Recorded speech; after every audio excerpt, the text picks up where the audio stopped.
Bom dia, meus irmãos, tudo bem com vocês? Hoje nós estamos aqui novamente para a nossa escola bíblica dominical, para uma breve reflexão sobre um texto bíblico.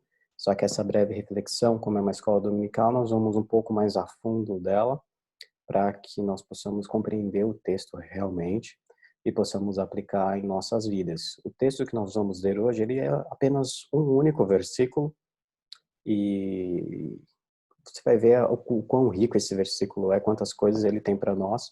Ele é um versículo muito conhecido, você já ouviu falar sobre ele com certeza, você já leu com certeza, então você já conhece ele, mas muitas vezes nós não paramos para pensar o que ele realmente quer dizer para a nossa vida.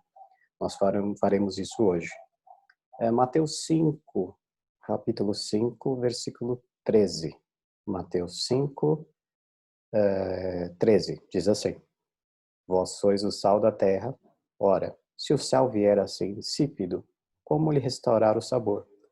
Para nada mais presta, senão lançado fora, ser pisado pelos homens. Então, o que nós temos que entender aqui, primeiro é algo que Jesus está falando, né? Jesus está dizendo que, e comparando os cristãos ao sal, e essa comparação ela tem que ser entendida. Então, primeiro, a gente tem que voltar e verificar o que significa Jesus ter dito que nós somos o sal da terra.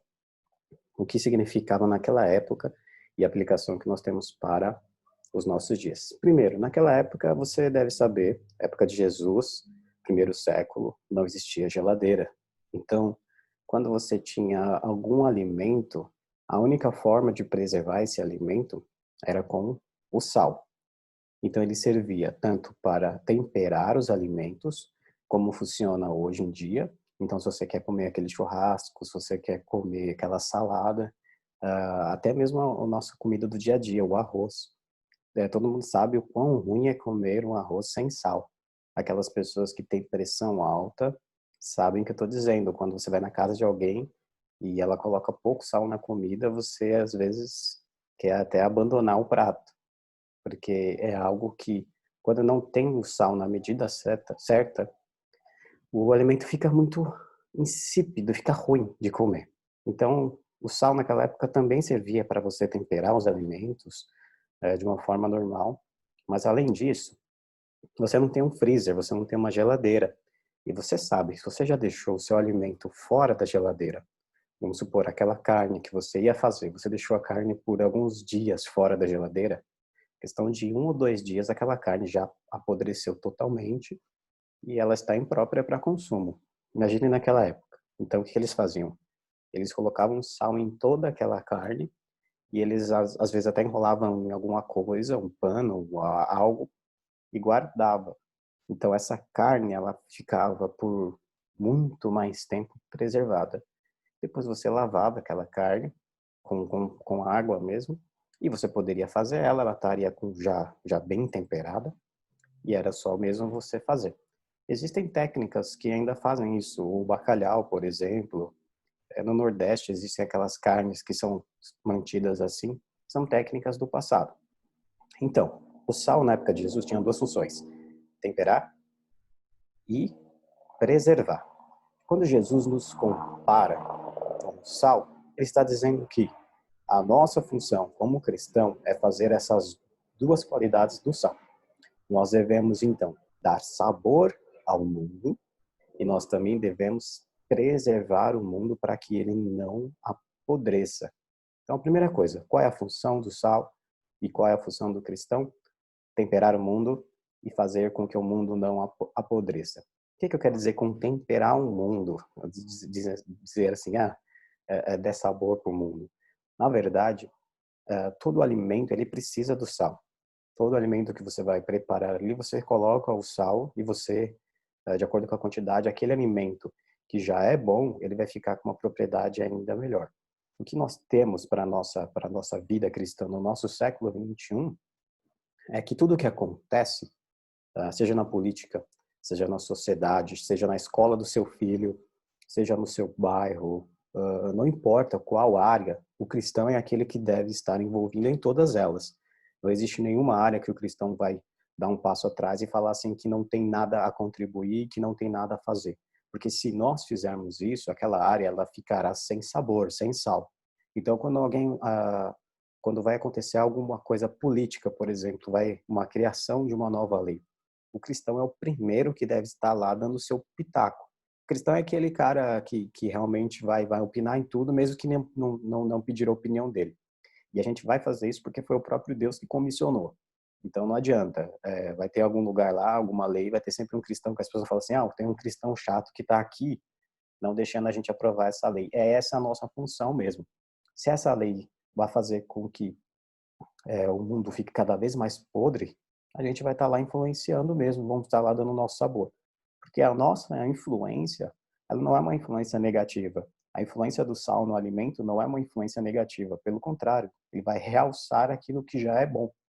E às vezes, somente o sal vai salvar aquele alimento. Então, nós como cristãos devemos ir influenciar todas as áreas para que elas sejam um pouco melhores, um pouco com um sabor melhor, mais agradável. Porque nós sabemos que o pecado, ele corrompeu todas as áreas da sociedade.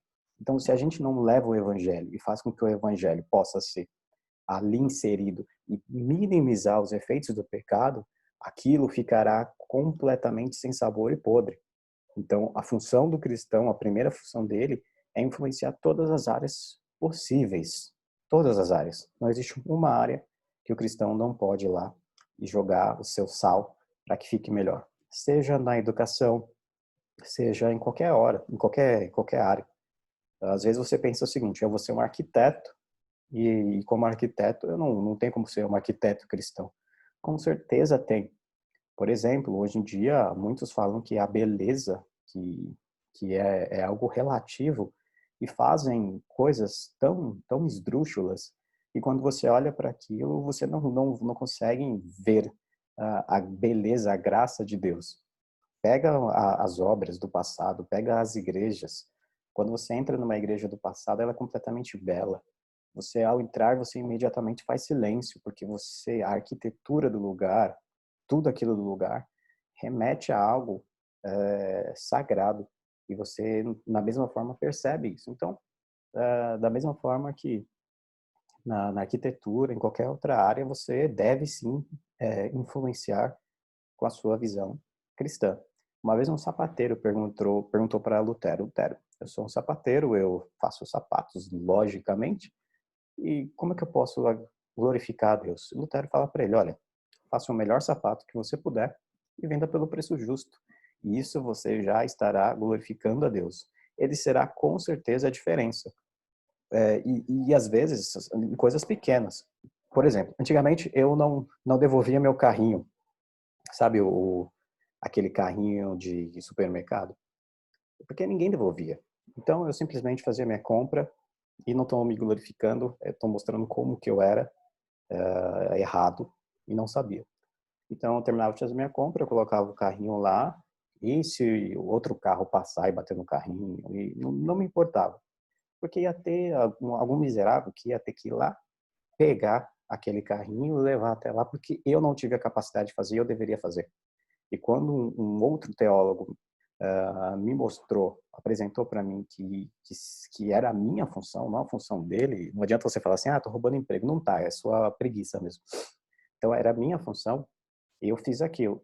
E algumas pessoas, quando eu fui entregar o carrinho, elas olharam para mim com um olhar estranho e falaram, tipo, fizeram assim, diferente, ele entrega o carrinho dele. Talvez ali você pode pensar, é algo pouco, mas eu posso ter influenciado uma pessoa, eu posso ter influenciado duas pessoas. Pode ser que algumas pessoas tenham falado assim, nossa, que tolo, para que ele vai fazer isso se tem alguém para fazer? Pode ser, mas eu não ligo. Se eu conseguir influenciar através das minhas ações uma ou duas pessoas, eu estou sendo sal, eu estou fazendo a diferença. Uma diferença pequena, mantendo um supermercado um pouco mais em ordem, mas é uma diferença que eu devo fazer. Eu não tenho essa escolha. E a segunda função do sal, além de salgar as coisas, é preservar para que não apodreça. A nossa sociedade ela está cada vez mais podre. Não adianta falar que não está. Por exemplo, você vai pegar a questão do aborto. Antigamente, o aborto era só em casos de estupro, o aborto era somente em casos extremos, E era uma coisa feita antes que o feto tivesse ali um batimento cardíaco, antes que tivesse com o sistema nervoso e qualquer coisa, de uma forma assim, de uma urgência mesmo. Ou para preservar a vida da mãe. Agora, hoje em dia, a gente não teve uma capacidade de influenciar as leis, e na Europa a gente perdeu essa capacidade há um bom tempo. Antigamente a Europa era baseada nas leis de acordo com ali o cristianismo.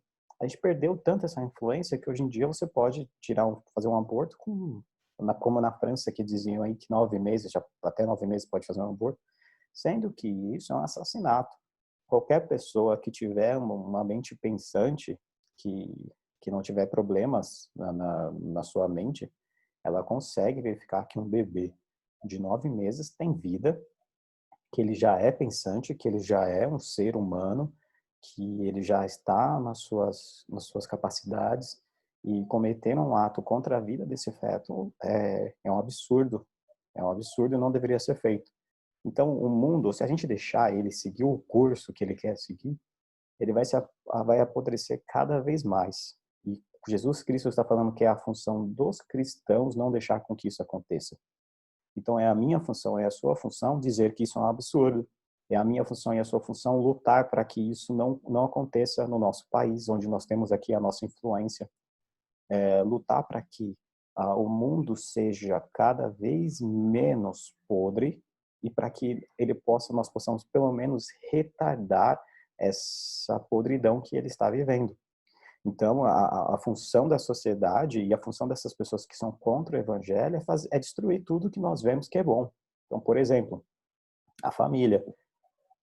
Nós vimos diversos ativistas dizendo que eles querem destruir a família tradicional. E por que eles querem destruir algo que é bom? A família tradicional faz com que as pessoas tenham mais chance de ser bem-sucedidas. Os filhos das pessoas que não são divorciadas, eles têm mais chance de ser bem-sucedidos. Então, se a gente fosse olhar simplesmente pelo olhar sociológico, a gente ia falar que eles deveriam prezar pela família porque ela traz coisas boas. Não é nem vamos tirar o cristianismo de lado, se isso fosse possível, mas graças a Deus não é. Então, eles são pessoas que querem destruir porque eles não gostam mesmo. E muitos já até falaram que se fosse necessário, pegariam em armas para destruir a família tradicional, e é essa a atitude deles. Eles querem que tudo que seja bom seja destruído, por isso que eles querem destruir as religiões, por isso que eles falam que, tem alguns ateus aí falando que a religião trouxe mal para o povo, e são pessoas que não são nem mesmo dignas, porque se elas fossem olhar a história do cristianismo, a história do judaísmo, elas veriam que a religião foi a maior responsável por trazer um desenvolvimento social. Se não fosse a reforma, a Europa nunca seria o que ela é hoje. Se não fosse o cristianismo, nós ainda permitiríamos que houvesse escravidão. O primeiro homem que foi responsável por chegar e falar que que a escravidão era errada, porque até então ninguém achava que era errado, foi um cristão, dizendo que como que nós podemos escravizar uma outra pessoa que também é a imagem e semelhança de Deus. Então veja, o cristianismo, ele é contra a cultura nesse sentido. Nós devemos fazer com que a cultura veja que ela está errada e que ela deve seguir um padrão que seja um padrão muito mais elevado do que simplesmente o pragmatismo, que seja simplesmente como qualquer outro desejo carnal, desejo algo que foge totalmente dos princípios éticos e de uma racionalidade. Então, veja, o cristianismo não é aquela religião que simplesmente fala assim, vocês vão fazer isso porque a gente quer. Não, porque isso é melhor. Porque isso vai contribuir para a sociedade. Porque isso vai fazer com que os âmbitos sociais sejam melhores. Por mais que as pessoas não se convertam, e essa não é a nossa missão final, a conversão é um trabalho do Espírito Santo, não é um trabalho nosso, a gente prega o evangelho, mas a conversão, quem toca o coração das pessoas e a mente delas é o Espírito Santo. Então, a nossa função ali é trabalhar para que a sociedade não se apodreça mesmo. E quem sabe, com o nosso trabalho, pessoas venham a conhecer o Evangelho, pessoas venham a conhecer Cristo, pessoas venham a ter as suas vidas transformadas. Mas se isso não acontecer, pelo menos a sociedade estará cada vez mais justa. A sociedade estará cada vez menos violenta. A sociedade estará cada vez menos desigual. Haverá menos racismo.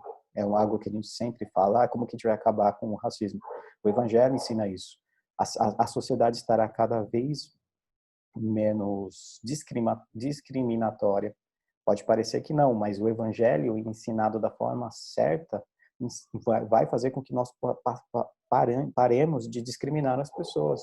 Então, quando a gente faz o Evangelho da forma errada, parece que os cristãos são sim, pessoas homofóbicas, pessoas que são preconceituosas, racistas e tudo mais. E por que que isso acontece? Esse é o terceiro ponto e o último ponto que eu queria falar com vocês. Isso acontece muitas vezes porque a gente para de ser sal e a gente começa a perder o nosso sabor e ficar insípido. O versículo diz assim pra gente, olha, se o sal vier a ser insípido, ou seja, sem sabor, como lhe restaurar o sabor? Para nada mais presta senão lançado fora, pisado pelos homens. Se nós cristãos, a gente parar de pregar o verdadeiro evangelho, aquele que está contido nas escrituras, a gente vamos nos tornar aquele sal que não tem mais sabor. E para que ele serve? E aí o próprio versículo diz, para ser pisado pelos homens. Então, quando um crente, um cristão, ele começa a pegar valores que não é dele e tentar trazer esses valores para dentro da igreja e dentro da sociedade, ele vai ser ridicularizado, ele vai ser pisado pelos homens, porque ele simplesmente está tentando fazer algo que ele não tem capacidade para fazer. Então, quando você vê na igreja supostos cristãos que vêm e trazem ideias que são ideias contrárias ao cristianismo e querem reformar a igreja, fazendo com que a igreja aceite o mundo, na verdade eles estão falando para a gente assim, olha, vocês que são saudáveis, e não muito, porque a gente tem diversos problemas a resolver, e estamos resolvendo de acordo com as escrituras, mas vocês que estão aí tentando ser cada vez mais saudáveis, cada vez mais salvos, cada vez mais diferença, que tal você comer essa carne podre aqui? Porque aí o mundo vai olhar para você e vai falar assim, os cristãos também compartilham dessa carniça que nós estamos comendo, que maravilha. Mas é algo que, pelo contrário, o mundo ridiculariza toda vez que um cristão diz que é cristão e faz aquilo que está contrário à sua própria natureza. O mundo sabe disso. O mundo sabe quando um cristão chega em algum lugar e ele quer agradar o povo e ele diz, não, eu sou a favor do aborto, eu sou a favor do homossexualismo, eu sou a favor de realmente isso é anarquia, o sistema de governo deve ser completamente anárquico, agora cada um manda em si mesmo e cada um faz o que quer da sua vida, e isso aí as pessoas olham para esse cara e esse cara simplesmente ele não tem influência mais nenhuma, ele só serve para ser pisado pelos homens. Ele vai ser pisado tanto na igreja, porque ele vai perder a sua influência, e deveria mesmo, é isso que nós devemos fazer, não está de acordo com a Bíblia, perde sua influência, e ele vai ser pisado pelos homens que vão ridicularizar a sua própria opinião, dizendo que é só mais um. Então, nós não temos escolha. Ou nós decidimos que nós seremos, a partir de agora, sal, e nós faremos a diferença no mundo, ou nós nos juntaremos à podridão do mundo e sofreremos todas as consequências na sociedade. E aí eu tenho uma pergunta para você, até uma paráfrase de algumas outras frases. Você pretende ser cristão ou ser amado? Porque as duas coisas não dá. E quando eu digo isso, eu estou falando de acordo com a sociedade. Se você quer ser cristão e chegar num debate político e achar que as pessoas vão aceitar a sua opinião e falar assim, nossa, como que nós vimos isso antes? Você é um gênio, você é alguém que merece estar aqui e abraçar você e todo mundo vai cantar Kumbaya, vai cantar Osana, vai cantar Jerusalém e o mundo vai ser transformado. Pelo contrário, as pessoas que estão na podridão, elas querem que realmente apodreça. Só que nós temos uma missão que é dada por alguém muito maior do que elas, que é o nosso próprio Deus. Então nós devemos, antes de tudo, tentar agradar, buscar agradar ao nosso Deus e não a essas pessoas, nós seremos amados. Nós já fomos muito amados pelo próprio Jesus Cristo, que deu a sua vida por mim e por todos aqueles que aceitam seu sacrifício. Está ótimo, porque o mundo em si não vai nos amar. Jesus já falou que o mundo odiou a ele, imagine então o que será de nós. Mas ele venceu o mundo.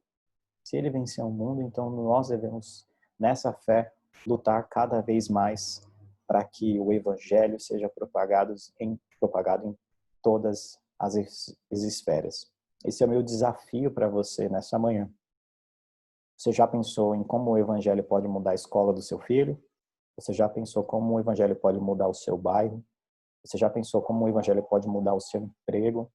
Aquelas coisas que são erradas, você pode melhorar. Aquilo que o evangelho pode infligir ali na sua cidade. Como que o evangelho pode melhorar o seu país? E veja, eu não estou aqui levantando nenhuma bandeira de esquerda nem direita. Eu estou levantando uma única bandeira e essa bandeira é Jesus Cristo.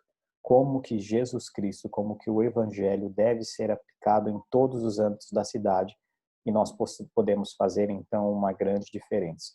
Que nós possamos ser sal. E se você está sendo sem sabor, ore e mude sua vida, transforme sua vida para que você possa sim fazer a diferença. Esse é o meu desejo e essa é a minha oração. Que você possa ter um ótimo domingo e para aqueles que vão até a igreja, até daqui a pouco, e para aqueles que não vão assistir online, até daqui a pouco também. Um abraço e qualquer coisa você pode mandar uma mensagem para mim através do WhatsApp, através das redes sociais.